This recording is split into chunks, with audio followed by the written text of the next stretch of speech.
శుక్లాంబరధరం విష్ణుం శశివర్ణం చతుర్భుజం ప్రసన్నవదనం ధ్యాయే సర్వవిఘ్నోపశాంతయే ఏకదం తముపాస్మహే. సభావేదిక విచ్చేశారు, వారికి కూడా స్వాగతం సుస్వాగతం తెలియజేస్తున్నాను. ఇరువురి శాసనసభ్యుల్ని వేదికపైకి రావాల్సిందిగా వెంకటాద్రి సమస్థానం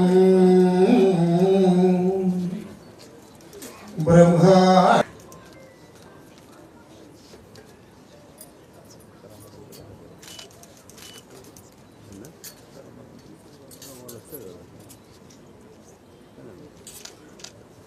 జ్యోతి ప్రజ్వలన కార్యక్రమంలోనూ మరియు సర్వేపల్లి రాధాకృష్ణన్ గారి చిత్రపటానికి విద్యాశాఖలో అనేక రకాలైన నూతన వరవడిలో ఆయన యొక్క సూచనలు, వారి యొక్క ఆలోచనలతో రాబోయే రోజుల్లో విద్యార్థుల్ని ప్రభుత్వ పాఠశాల విద్యార్థుల్లో ప్రైవేట్ పాఠశాల కార్పొరేట్ పాఠశాలకు తీటుగా మన విద్యార్థుల్ని అన్ని రకాలుగా ముందుంచాలనే ఉద్దేశంతో అనేక రకాల పథకాలను ఏర్పాటు చేయడం జరిగింది. అసెస్మెంట్ బుక్స్ ప్రతి సంవత్సరం కూడా మనం మీకు అందరికీ తెలుసు, విద్యార్థులు పరీక్షలు యూనిట్ టెస్టుల నుంచి ఫైనల్ ఎగ్జామ్స్ వరకు కూడా యూనిట్ టెస్టులు ఎగ్జామ్స్ అన్ని కూడా పేపర్లో రాస్తారు. ఈ సంవత్సరం అసెస్మెంట్ బుక్స్ అనేది కొత్తగా ఇవ్వడం జరిగింది. ఆ అసెస్మెంట్ బుక్స్ లో ప్రతి విద్యార్థి కూడా గవర్నమెంట్ పాఠశాలలో చదువుతున్న ప్రతి విద్యార్థి కూడా రాసిన ఎగ్జామ్స్ అన్ని కూడా వాల్యుయేషన్ చేసి వాటిని ఆన్లైన్లో పొందుపరచడం, వారి యొక్క విద్య ఏ విధంగా జరుగుతుంది అనేది చేయడం జరుగుతుంది. ఫౌండేషన్ లెవెల్లో హై స్కూల్కి వచ్చేటప్పటికి చదవటం రాయటం అనేది కంపల్సరీ రావాలనే ఉద్దేశంతో మనం అనేక రకాల పథకాలు మనం ఏర్పాటు చేశాం. సర్వేపల్లి రాధాకృష్ణన్ రాష్ట్రపతిగా దేశానికి వన్నె తెచ్చిన నాయకులు, అంతేకాకుండా ఒక తత్వవేత్తగా ఒక ఉపాధ్యాయ వన్నెకు వన్నె తెచ్చిన నాయకులు డాక్టర్ సర్వేపల్లి రాధాకృష్ణన్. అటువంటి రాధాకృష్ణన్ గారు ఒక ఉపాధ్యాయులకు ఆయన పుట్టినరోజు సందర్భంగా ఉపాధ్యాయ దినోత్సవం జరుపుకోవడం ఉపాధ్యాయులందరికీ కూడా ఆనవాయితీగా వచ్చింది. ఇది గురువులకు వందనం. ముఖ్యంగా ఈ గురు పూజోత్సవం గురువులందరూ రాష్ట్ర వ్యాప్తంగా దేశవ్యాప్తంగా మన ప్రధానమంత్రి నరేంద్ర మోదీ గారు తీసుకొచ్చిన విద్యా వ్యవస్థకు అనుకూలంగా మన ప్రియతమ ముఖ్యమంత్రి నారా చంద్రబాబు నాయుడు గారు, అదేవిధంగా ఉప ముఖ్యమంత్రి పవన్ కళ్యాణ్ గారు, ఇవన్నింటిని కూడా వీళ్ళు విద్యా వ్యవస్థను ఉపాధ్యాయులకు గౌరవాలు ఇచ్చుకుంటూ ముందుకెళ్తున్నారు. అంతేకాకుండా మన యువ నాయకులు రాష్ట్ర విద్యా శాఖ మంత్రివర్యులు నారా లోకేష్ గారు మెగా డిఎస్సి కూడా నిర్వహించి దాదాపు 16,700 పోస్టులు ఒక సంవత్సర కాలంలోనే ఫిలప్ చేయడం కూడా జరిగింది. రాధాకృష్ణ గారి జయంతి సందర్భంగా దేశవ్యాప్తంగా గురువులను గౌరవించుకోవడం అనేది జరుగుతోంది. ఇది బాధ్యతగా ఇదేదో కార్యక్రమం కాదు, ఇది ఒక బాధ్యత. సమాజం ముందుకు వెళ్ళాలన్నా, రాష్ట్రం అభివృద్ధి చెందాలన్నా, దేశం అభివృద్ధి చెందాలన్నా ఆ ఉపాధ్యాయుల యొక్క చేతులోనే ఉంది. ఉపాధ్యాయులు ఆ తల్లిదండ్రులు కొంత సమయం వరకే పిల్లల్ని గడుపుతారు. తర్వాత ఆ బిడ్డల్ని ఏ విధంగా భావి భారత పౌరులుగా తీర్చిదిద్దే బాధ్యత తీసుకున్న గురువులకు శిరస్సు వంచి నమస్కారం తెలియజేసుకుంటూ, నేను కూడా చిన్నప్పుడు బాగా ఇన్ఫ్లుయెన్స్ అయింది నా టీచర్లతోనే, ఎక్కువగా సోషల్ టీచర్. కానీ ఆయన ఎప్పుడు వచ్చినా నన్ను ప్రోత్సహించేవాళ్ళు. రాజకీయంగా నువ్వు ఏం కావాలని అడిగినప్పుడు నేను రాజకీయ నాయకుడు కావాలనుకున్నప్పుడు ఊరికే రాజకీయ నాయకుడు కావద్దు, మంచి నాయకుడు అని చెప్పి ఎప్పుడు ప్రోత్సహించారు. విద్యతో పాటు అన్ని సాంస్కృతికంగా క్రీడాపరంగా అన్ని విధాలుగా ఆ స్కూలు పిల్లల్ని ప్రోత్సహించాలని చెప్పి కోరుకుంటూ ఈరోజు నవభారత్లో వికసిత్ భారత్లో మీ పాత్ర చాలా కీలకమైంది.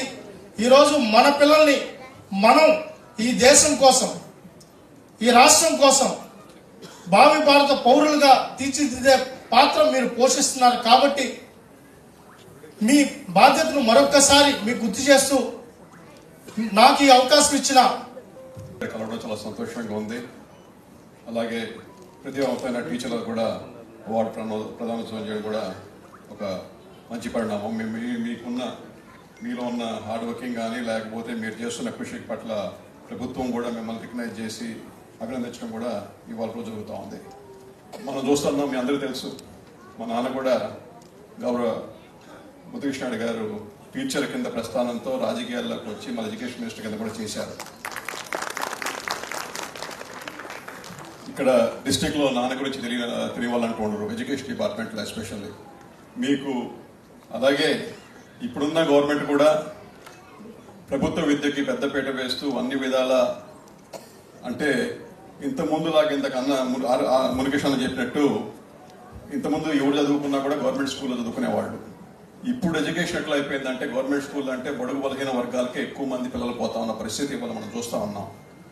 వాళ్ళు కూడా నెగ్లెక్ట్ కాకూడదు, వాళ్ళు కూడా మంచి చదువులు చదువుకోవాలి, వాళ్ళు కూడా పైకి రావాలి, వాళ్ళకి కూడా మంచి విద్య అందించాలని చెప్పే ఉద్దేశంతో ఎప్పుడూ లేని విధంగా మెగా డిఎస్సి అంటూ మనం పెట్టుకున్నాం. మన గౌరవ లోకేష్ గారి ఆధ్వర్యంలో ఎప్పుడూ లేని విధంగా 16,000 పైచీలకు రిక్రూట్మెంట్ మనం చేస్తాను. అది కూడా 20 సంవత్సరాల తర్వాత అన్ని కూడా భర్తీ చేసుకొని ఇవాళ మెరుగైన విద్య మనం ప్రభుత్వ స్కూల్లోనే ఇవ్వాలి, మంచి పాఠాలు చెప్పే టీచర్స్ అంతా కూడా మనం తీసుకోవాలి, వాళ్ళందరికీ కూడా స్కూల్ అంతా కూడా సంపూర్ణంగా కూడా మనం అకామిడేట్ చేయాలని చెప్పే ఉద్దేశంతో ఇవాళ అవన్నీ చేయడం జరుగుతూ ఉంది.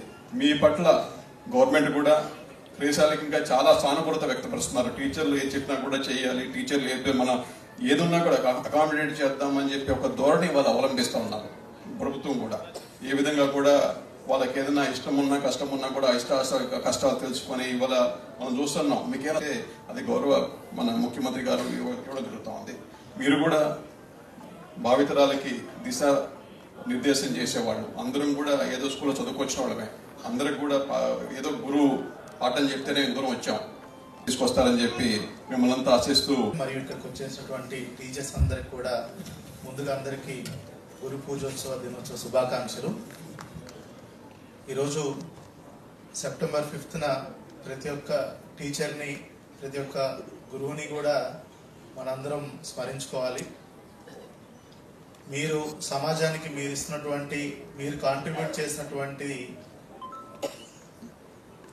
చూసినట్టయితే మీ యొక్క కాంట్రిబ్యూషన్ దేనికన్నా కూడా తక్కువనే చెప్పుకోవాలి. ఎందుకంటే మీరు ప్రతి ఒక్కరిని కూడా, ప్రతి ఒక్క పిల్లాన్ని కూడా సమాజానికి ఉపయోగపడేటువంటి వాళ్ళగా తయారు చేసి తద్వారా రాష్ట్ర ప్రగతిలోను దేశ ప్రగతిలోను వాళ్ళు నెక్స్ట్ జనరేషన్లో వాళ్ళ కాంట్రిబ్యూషన్ని కూడా వాళ్ళందరిది కూడా చేయగలిగిన సత్తా కేవలం ఉపాధ్యాయులకి మాత్రమే. అందరికి ఇది వరకు కూడా చాలాసార్లు చెప్తా ఉన్నా, ప్రతి ఒక్కళ్ళు ఇప్పుడు స్టేజ్ మీద ఉన్న వాళ్ళు కానీ కింద ఉన్న వాళ్ళు కానీ ఎవరిదైనా కూడా వాళ్ళు ఆ స్థాయికి రావటానికి ముఖ్య కారకులు వాళ్ళ చిన్నతనంలో, లేదంటే వాళ్ళ కాలేజ్లో ఎవరొక టీచర్ ఖచ్చితంగా, ఎవరొక ఉపాధ్యాయులు, ఒకరు కాదు ఇంకా ఎక్కువ మంది కూడా వాళ్ళని ఇన్స్పైర్ చేయటం కానీ, గైడ్ చేయటం కానీ, వాళ్ళని ఒక నిర్దేశమైనటువంటి ఎయిమ్ అచీవ్ చేసే విధంగా అంటే గైడ్ చేసిన వాళ్ళందరూ టీచర్స్ అని చెప్పుకోవాలి. ఈరోజు టీచర్స్ కేవలం వాళ్ళ ప్రొఫెషన్ని, ఏదో ఒక టీచింగ్ని కేవలం ప్రొఫెషనల్ యాంగిల్లోనే చూడకుండా, నా రిక్వెస్ట్ ఏమంటే మీరందరూ కూడా ఒక పర్సనల్ టచ్ అనేది కూడా పిల్లలకి ఇవ్వాలనేది నా యొక్క ముఖ్య రిక్వెస్ట్ అండి. మీరు పర్సనల్ టచ్ ఇచ్చినప్పుడు పిల్లలు they will have an bonding, ఒక ఎమోషనల్గా టీచర్స్తో అటాచ్మెంట్ ఏర్పరచుకుంటారు, ఫ్రీ అవుతారు, వాళ్ళకున్న సాధక బాధకాలు మీతో షేర్ చేసుకుంటారు. ఒక గురువు కంటే కూడా ఒక ఫ్యామిలీ మెంబర్గా మిమ్మల్ని చూసి తద్వారా తన పర్సనాలిటీని కూడా మీరు షేప్ చేసే పరిస్థితికి మీరు వస్తారు. సో ఈ పర్సనల్ టచ్ అనేది చాలా ఇంపార్టెంట్. కేవలం దీన్ని ఒక ఉద్యోగంగా మాత్రం అట్లానే భావించొద్దండి దయచేసి. పర్సనల్ టచ్ ఇస్తే చాలా మంచి రిజల్ట్స్ వస్తాయి. తద్వారా పిల్లలు కూడా చాలా కాన్ఫిడెంట్గా వాళ్ళ యాటిట్యూడ్ చేంజ్ చేయడం కానీ అన్ని కూడా చాలా ఇన్ఫ్లుయెన్స్ చేయగలరు. పి చంద్రబాబు గారు సిద్ధంగా ఉండాలి. హెచ్ఎం జెడ్పీహెచ్ఎస్ ఇరుగులం సత్యవేడ మండలం. తదుపరి డాక్టర్ పి రమాదేవి గారు జూనియర్ లెక్చరర్ ఏపీఆర్జేసి వెంకట. ఈ తర్వాత రమాదేవి గారి తర్వాత తేజావతి గారు సిద్ధంగా ఉండాలి. ఏపీ రెసిడెన్షియల్ పాఠశాల junior college boys Venkatagiri Tirupati district నందు సంబంధించి ఇప్పుడు 29 సంవత్సరాలు సర్వీస్ పూర్తి చేసుకున్నారు. National workaholic best academic records helping poor students are high connected to the cancer patient. She maintained madam, one by one, madam. PSHM